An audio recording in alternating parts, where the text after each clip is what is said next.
Welcome, everyone, and thank you so much for listening in. Today, we're going to talk about how much money you should have at age 35. So, again, this is part two of a five-part series of keeping ourselves on time on target. So, the last one was age 25. Now, we're going to talk about 35.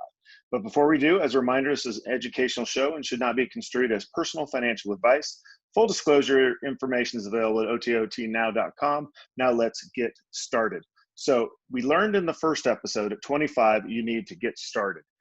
Now, 10 years later, you should have basically one time your salary. So whatever you're making right now at 35, you should have a retirement accounts or brokerage accounts or IRAs, 401ks, all of that stuff adding up to one time your current annual salary. But before we get into that, let's talk about where you are financially. It could be a fairly complicated time for you because you could either be still single, never been married. You could be single, have been married. You could have had married or not and had kids early on. Again, married or not and have multiple kids. So you could be at all kinds of different situations. So that's why we kind of have to talk in generics here about where you should be, but the amount doesn't change. That's the good news. All the other considerations and expenses you may have in your life, of course, do complicate things. As far as financial engines, you should have, because we talk about, remember, it's kind of like number of engines on an airplane. Financial engines working for you, and at 25, you just kind of had your job and maybe you started your 401k. By the time you're at 35, you should have not only your job, and you should also be, making significantly more if you have the ability to move up than you did when you were 25. But you should also have other engines going for you, like your 401k at work. Hopefully, a good 10 years of saving that 10 to 15%. Possibly an IRA for you and or your spouse if you're in a marriage situation. Or different, you might even have you might be in your own home and have your own home equity cooking. So that's another financial engine that you have out there going for you. But you kind of want to get your mind around what do you have working for you and continue to make sure all of those engines are working for you. So as far as figuring out where we are, you have to kind of tabulate everything and get that number, and then are you on track? So we talked about at 35, you should have one time your annual salary. So if we use 100,000 as your annual salary, that may be high or maybe low, depending on your situation, but it's easy for math, right? Which is important for me to be able to follow along. Think about the rule of 72. And we said previously that at 7.2% interest, if you make that of your return on investment, then your money is going to double in every 10 years, right? So when you think of $100,000 at 35, that chunk of money should double again to 45, double again at 55, and double again at 65. So the 100,000 you have now, if you have that, or whatever one time your salary is, that chunk should grow, even if you never contribute anything else, to 8 times that amount of money by the time you retire at 65. Obviously, if you're trying to retire early, you're going to need more. But if you're sticking to kind of the normal 65 retirement, that chunk alone is going to be 8 times. So if you have 100,000 put away, you can think of that as 800,000 in future dollars, as long as you keep it invested through the ups and downs of the stock market and through real estate and everything else that you might be invested in out there. So think of how important it is to get that seed chunk in there, because when you're at 45, now every decade you're going to have to save another annual salary's worth. So again, it's all based on that 10% per year, adding up to that 100% over a decade, and then obviously the compound interest that goes on from there. So that's where you should be to be on track at 35. Is you should have one time your annual salary. However, 35 is also a heavy time when there are threats out there to your financial status, right? There's a lot of things calling for your money. If you're single, maybe still you might be having the time of your life. That can be very expensive. If you're traveling around, I was single till 34. And once I turned 30, I was spending a lot of money just doing fun stuff. So that's its own set of expenses.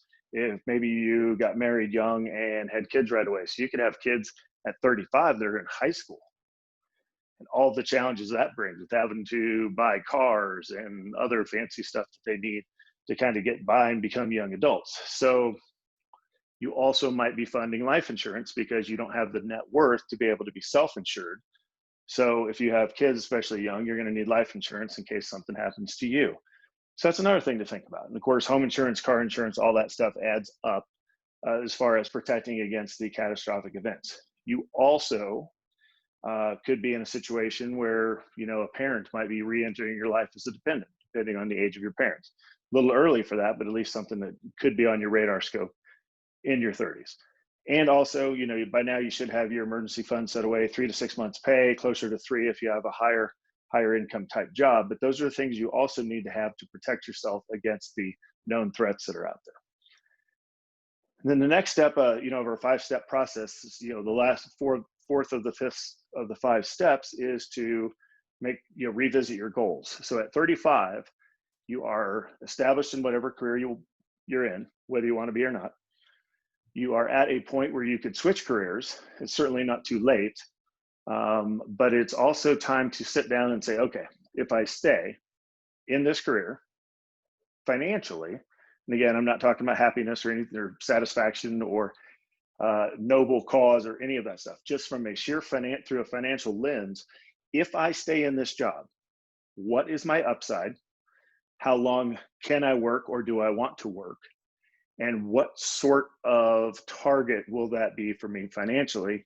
And will that help me meet that target? You may or may not have a house yet. You may or may not even be out of debt yet at 35. You still could be trying to get rid of student loans. Hopefully you've started saving for retirement, but if you've been battling the other financial things that are out there, then you could be getting a late start on your retirement there. You also, if you have kids, maybe they're young, maybe they're, you know, approaching 10 or approaching even high school, college, depending on how you want to look at college savings. There's a lot of things that are going to draw upon your money. And remember, if it all kind of goes out to somebody else, then you're the one that's going to be kind of left over holding the bag.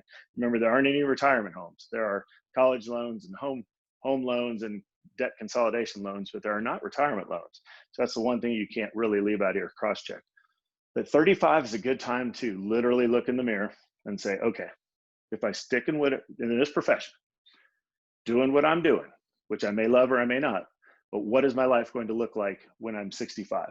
And is that going to be where I want to be then?